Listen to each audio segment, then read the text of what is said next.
السلام علیکم ناظرین، میں ہوں وقار احمد اور آپ دیکھ رہے ہیں نکلے تیری تلاش میں۔ نکلے تیری تلاش میں جس کتاب پر گفتگو ہو رہی ہے طاہر صاحب کے ساتھ، اس کا نام ہے چترال داستان۔ چترال داستان جو ہے وہ لیٹ 80s میں لکھی گئی، اور طاہر صاحب نے جو سفر اختیار کیا وہ گلگت سے گزر روڈ پہ سفر کیا، اور پوری وادی گزر سے ہوتے ہوئے وہ مستوج اور بونی سے ہوتے ہوئے چترال پہنچتے ہیں۔ اور یہ تمام سفر جو ہے، اس میں ہم نے کاغذی مسجد کو ڈسکس کیا تھا، اس میں ہم نے مستوج کے قلعے کی بات کی تھی، اس میں ہم نے شندور ٹاپ کی بات کی۔ یہ تمام چیزیں جو ہیں گزشتہ ساتھ میں ہم نے بڑی مفصل طاہر صاحب کے ساتھ جو ہے ڈسکشن ہوئی تھی۔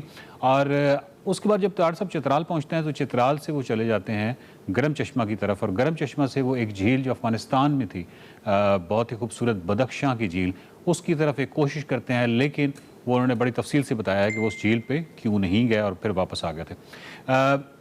پھر یہاں پہ جو بدخشانی لوگوں کے حوالے سے جو انہوں نے بڑی خوبصورت منظر کشی کی تھی، اور میں یہ سمجھتا ہوں کہ ہمارا جو سلسلہ کلام ہے یہیں سے دوبارہ اس کا آغاز کیا جائے۔ طاہر صاحب، چترال داستان میں جو آپ نے بدخشانی لوگوں کا ذکر کیا ہے، اور جب ہم دیکھتے ہیں ایکچولی جب ہنزا میں ہم دیکھتے ہیں اور جو وخی لوگوں کو دیکھتے ہیں تو ان کی جو گیت ہیں ان کے اندر بھی بدخشانی اور بدخشاں کا جو ذکر ہے وہ بہت آتا ہے، اور لال بدخشاں اور اس طرح کا ہمارے اردو میں بھی ذکر ہے۔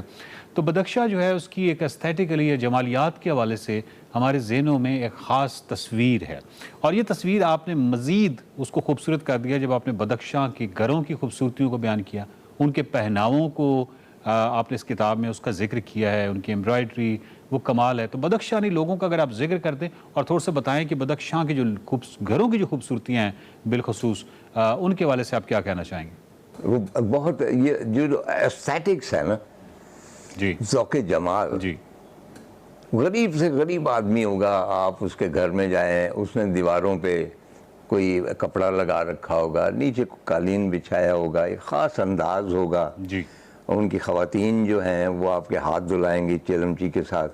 پرانی جو روایات آج سے 500-700 1000 سال کی پہلے کی ہیں وہ ان میں چلی آ رہی ہیں، اور وہ زیادہ لالچی نہیں ہیں۔ ٹھیک ہے، بنیادی طور پہ ایک جو ہوتے ہیں نا رکھ رکھاؤ، آپ یوں سمجھ لیں کہ وہ پرانا جو لکھنؤ کا رکھ رکھاؤ تھا وہ تو ذرا تھا ڈیکیڈنٹ، لیکن یہ بہت پروگریسو قسم کا رکھ رکھاؤ تھا، اور میں بہت ان سے متاثر ہوا تھا، ان کے اٹھنے بیٹھنے سے، ان کے کلام کرنے سے۔ میں نے دیکھا کہ انہوں نے وہ فنجان یا کیا ہوتا ہے کعوے کے لیے وہ رکھے ہوئے ہیں، تو جس طرح جیپنیز ٹی سرمنی نہیں ہوتی، باقاعدہ ایک روایت ہے پرانی چلی آ رہی ہے، اس کی ٹریننگ ہوتی ہے، 6 مہینے لگتے ہیں اس کو صرف سیکھنے میں۔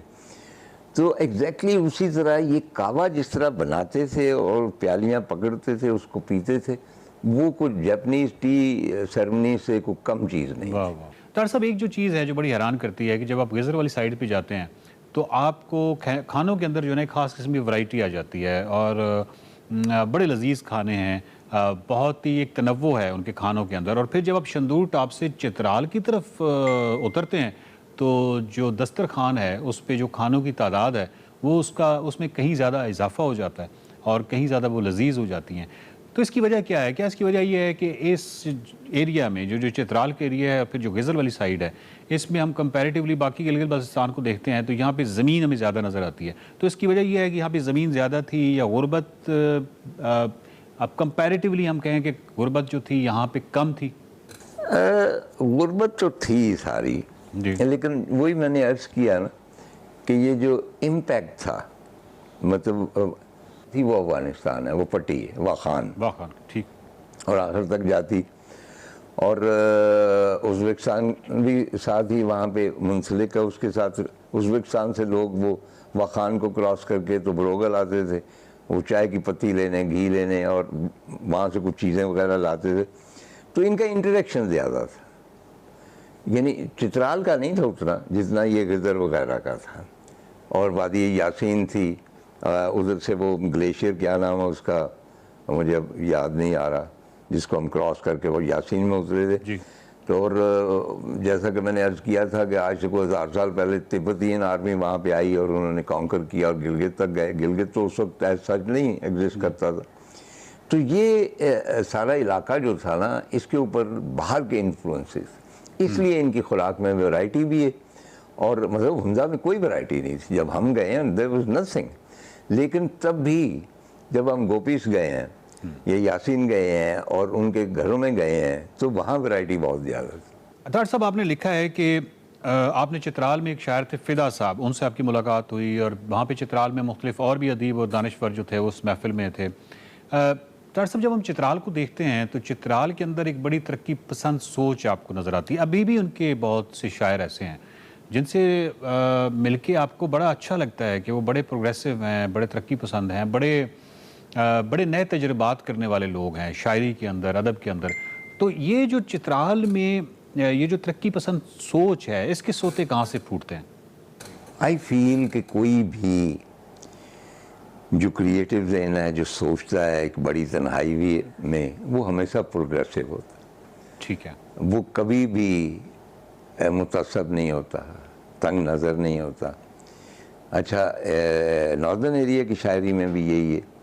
چترال میں آپ دیکھیں، چترالی جو شاعری، اس میں بہت سارے مطلب مارخوروں کے حوالے سے پوئٹری ہے، جنگلی جانوروں کے حوالے سے پوئٹری ہے، اور مجھے تو کچھ زیادہ، میں I am not an expert on poetry, لیکن کسی حد تک ان میں جو جب محبوب کو بیان کیا جاتا ہے تو کسی حد تک زمانہ جاہلیت کے جو شعراء تھے، امراء القیس وغیرہ، جس طرح وہ محبوب کو بیان کرتے تھے نا، اسی طرح یہاں پہ ابھی مطلب چترالی شاعری میں بھی۔ اچھا، چترال کا آپ کو پتہ ہے کہ چترال ایک رستہ جب بند ہو گئے تھے سارے، تو افغانستان سے آتا تھا، پاکستان سے لوگ افغانستان میں داخل ہو کے پھر چترال میں آتے تھے، اور باقاعدہ سروس تھی۔ تو ان کا بس یہی اوپننگ تھی، اور مرونڈ ہونے کے باوجود ان کے جو ہیں خیالات اور ان کے جو شاعری ہے پورے ناردرن ایریا میں پڑھی جاتی تھی۔ طاہر صاحب، اب ہم صفحہ نمبر 158 پہ آتے ہیں، اور یہاں سے کتاب جو ہے وہ ایک نیا روپ دار لیتی ہے۔ بہت ہی جامع، بہت ہی خوبصورت نریشن ہے کسی بھی علاقے کے حوالے سے، اور آپ کے اپنے سفر ناموں میں بھی اگر دیکھا جائے تو یہ جو صفحہ نمبر 158 سے آگے ہے، یہ بہت ڈفرینٹ ہے، بہت مختلف ہے، بہت پاورفل تحریر ہے جو آپ نے کافرستان کے حوالے سے لکھی ہے، کیلاش کے حوالے سے لکھی ہے۔ یہ کمال ہے، اور اس میں یہ سٹارٹ ہوتی ہے بیسیکلی شیکسپیئر کی اس کوٹ سے کہ ہم یہ دنیا ایک سٹیج ہے اور ہم اس کے کردار ہیں، اور آپ ایک سوال اٹھاتے ہیں کہ یہ دنیا اگر ایک سٹیج ہے اور ہم اس کے کردار ہیں تو تماشائی کون ہے؟ اور اس کے آگے پھر کافرستان کا بہت ہی کمال، بہت ہی خوبصورت ذکر ہے کیلاش کا۔ آپ اس سے متفق ہوتے ہیں کہ یہ واقعی آپ کے دیگر سفر ناموں میں یہ جو پورشن ہے یہ بہت ہی مختلف ہے کیلاش کا؟ اب مجھے لیٹسٹ نہیں معلوم، لیکن جو پہلی مرتبہ ہم داخل ہوئے ہیں تو ہم نے دیکھا کہ کیلاشی عورتیں جو ہیں وہی کپڑے پہنے وہ کھیتوں میں کام کر رہی ہیں، چل رہی ہیں، تو وہ مجھے ریئل نہیں لگا۔ اچھا، وہ فینٹسی بھی نہیں لگا کیونکہ وہ تھیں تو ریئل، تو مجھے اس طرح لگا کہ یہ کوئی سیٹ لگا ہوا ہے، اور یہ ٹورسٹوں کے لیے سیٹ لگا ہوا ہے، اور اس میں یہ کریکٹر ہیں، ان کو یہ لباس پہنا کے وہاں پہ وہ اس میں کھیتوں میں کام دیا گیا ہے، کوئی پانی بھر رہی ہیں، کوئی کنگھی چوٹی کر رہی ہیں۔ تو بنیادی طور پہ اب یہ سلسلہ جو ہے نا کہ تماشائی کون ہے اور تماشا کون ہے، اس کا تو آج تک فیصلہ نہیں ہوا، کہ شاید ہم خود ہی وہ کردار ہیں، خود ہی تماشائی ہیں۔ طاہر صاحب، یہ جو مظاہر پرستی ہوتی ہے، یعنی جس طرح میں نے کیلاش دیکھا ہے اور دیگر آف کورس تاریخ کے حوالہ بھی ہم دے سکتے ہیں، تاریخی حوالے سے بھی بات کر سکتے ہیں کہ یہ جو مظاہر پرستی ہوتی ہے، یہ جو مظاہر سے محبت ہوتی ہے، یہ جو نیچر سے محبت ہوتی ہے، زمین سے محبت ہوتی ہے، دریاؤں سے، اور ان کا آپ احترام کرتے ہیں، تو یہ جو چیز ہے اس کو آپ کیا ذہانت کی علامت نہیں سمجھتے کہ اگر کوئی قوم جو ہے اگر اس طرح کرتی ہے کہ وہ ان کو احترام کرتی ہے نیچر کا، تو وہ ایک ذہین قوم ہے؟ بالکل سمجھتا ہوں، میں سمجھتا ہوں کہ جو کٹ آف ہوتی ہیں تہذیبیں اور وہ زیادہ تر قدرتی مظاہر کی پرستش کرتی ہیں، تو ان کے بھی ایک مطلب ہے کہ ذہین ہوتی ہیں تو وہ کرتی ہیں نا، کہ مطلب ہے کہ آپ دیکھیں کہ وہاں پہ کیلاشیوں میں عام نام جو ہیں وہ گھاس کے اوپر ہوں گے، پودوں کے اوپر ہوں گے، پہاڑوں کے اوپر ہوں گے، یا پھر جو بھی لیٹسٹ ہے وہاں پہ آپ کو جناح بھی مل جائیں گے، بھٹو بھی مل جائیں گے۔ اچھا، اور پھر میٹرسوں کے بھی نام، وہ ان کو اس میں کوئی نہیں۔ چنانچہ جو ہم آہنگی ہے قدرت کے ساتھ، بنیادی طور پہ وہ ایک سوچنے والے جو ذہن ہے وہی وہاں تک جا سکتا ہے. ادروائز وہ شاید ایک چھوٹا سا بت بنا کے اس کی پرستش کریں کہ جی یہ ہے. تو آئی فیل کہ جو اوور آل مظاہر فطرت جو ہیں ان کے ساتھ پارٹ آف دیٹ نیچر، کیونکہ ہم سب ایک بڑے پلان کا حصہ ہے نا، جس میں جانور بھی ہیں، سمندر بھی ہیں، مچھلیاں بھی ہیں، ہم بھی ہیں. تو ایک بہت بڑا پلان ہے. اس پلان میں بیسیکلی تو میں ہمیشہ یہ کہتا ہوں کہ ناردرن ایریا جب میں جاتا ہوں تو آئی فیل کہ وہاں پہ جو جاہو جلال ہے، جو جمال ہے، جو امپیکٹ ہے خوبصورتی کا، وہ آپ کو اللہ تعالیٰ کے نزدیک لے آتا ہے. تو وہ بھی تو مظاہر پرستی ہے نا. ہم وہ منظر دیکھ کے اس منظر کا تو اس کے قریب ہوتے ہیں.